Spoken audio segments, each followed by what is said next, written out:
Continuamos hablando del sistema afrontar porque a lo menos 2 registros de relámpagos y truenos fueron registrados en la comuna de San Antonio durante esta madrugada. Fenómenos naturales que hace años no eran vistos y escuchados en el territorio. Hay que destacar también que desde el aeródromo de Santo Domingo, dependiente de la Dirección Meteorológica de Chile, informó que las precipitaciones en las últimas 48 horas registraron 40 milímetros de agua, de los cuales 33 milímetros cayeron en las últimas 24 horas. La precipitación total acumulada hasta la fecha alcanza los 107,9 milímetros, superior a los 81,4 que se registraron en la misma fecha del año pasado. No obstante, persiste un déficit de precipitación acumulada del 33,4% respecto a la norma, que es del 162,1 milímetros hasta la época de este año. La medida anual de precipitaciones se sitúa entre los 422. Para entregar también más detalles con respecto a estos fenómenos naturales que se registraron durante estas últimas horas y que hace bastante tiempo no veíamos, vamos a conversar con el profesor José Ruiz Pacheco, profesional local de acá de San Antonio, para ir entregando también más detalles sobre esta situación. ¿Cómo está, profesor? ¿Cómo le va? Muy buenos días, muchas gracias por invitarme a este momento, este programa, para poder también conversar con la población acerca de lo sucedido en estos últimos días. Profesor, antes de hablar con respecto a la situación de los truenos y los relámpagos que se registraron en nuestra zona, usted como geógrafo, pregunta clave, ¿existe posibilidad de deslizamiento en algún sector acá de nuestra comuna de San Antonio? Lógicamente todo esto responde, bueno, obviamente por una base territorial que nosotros tenemos, el tipo de suelo, el tipo de relieve en el cual nosotros nos encontramos, puede ser sedimentario, puede ser más rocoso. Por lo tanto, zonas en donde existen acantilados de roca, obviamente que son más firmes, tienen menos posibilidades de erosión, que sí la tienen, pero con mayor lentitud, mientras que zonas más sedimentarias, sobre todo las zonas de quebradas, donde normalmente los sedimentos están aportando hacia el mar, efectivamente son zonas que son, digamos, de riesgo para la población y de riesgo para la construcción en general.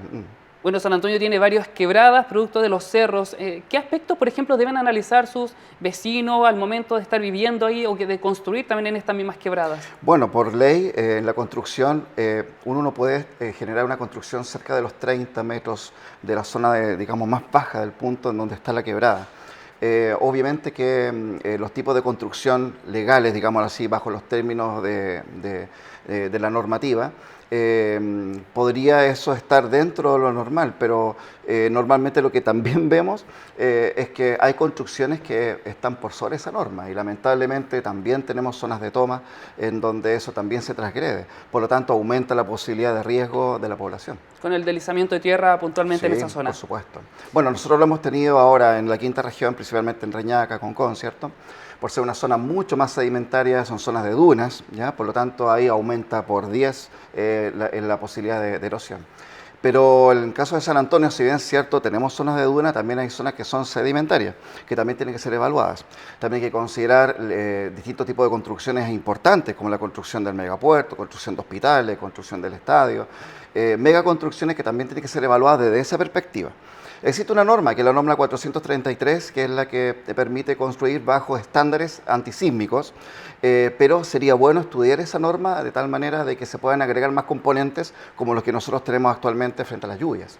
Y hablando ahora con respecto a los relámpagos y los truenos, fenómenos que hace bastante tiempo no veíamos en nuestra zona, ir explicando también a qué se debe esto, a las condiciones climáticas, ¿se deberían prever para los próximos días también? Sí, bueno, nosotros tenemos distintos tipos de lluvias. Las precipitaciones pueden ser convectivas, las precipitaciones pueden ser orográficas, ¿cierto?, en función del relieve, o frontales.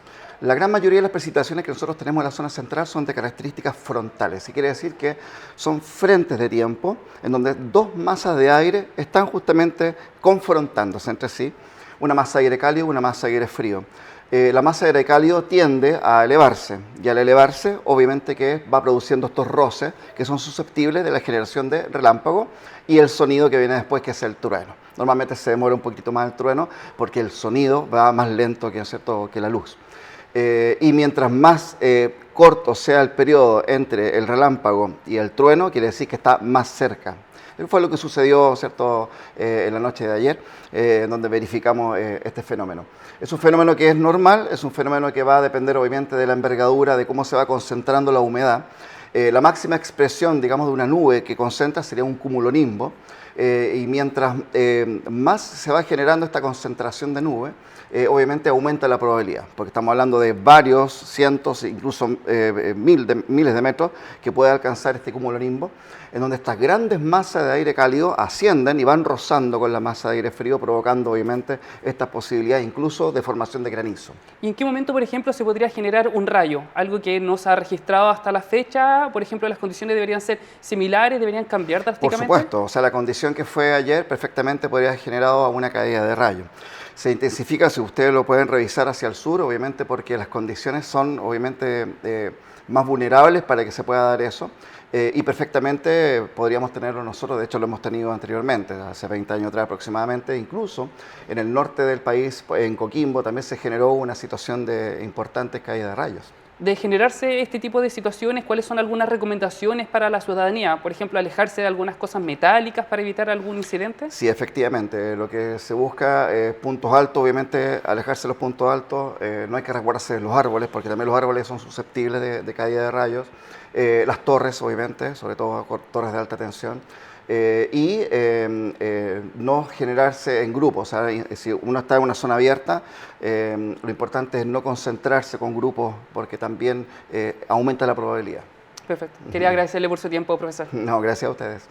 Bueno, aquí estábamos con el profesor geógrafo local conversando diversos aspectos con respecto al deslizamiento de tierra y también a los truenos y relámpagos que tuvimos en nuestra zona durante estas últimas jornadas.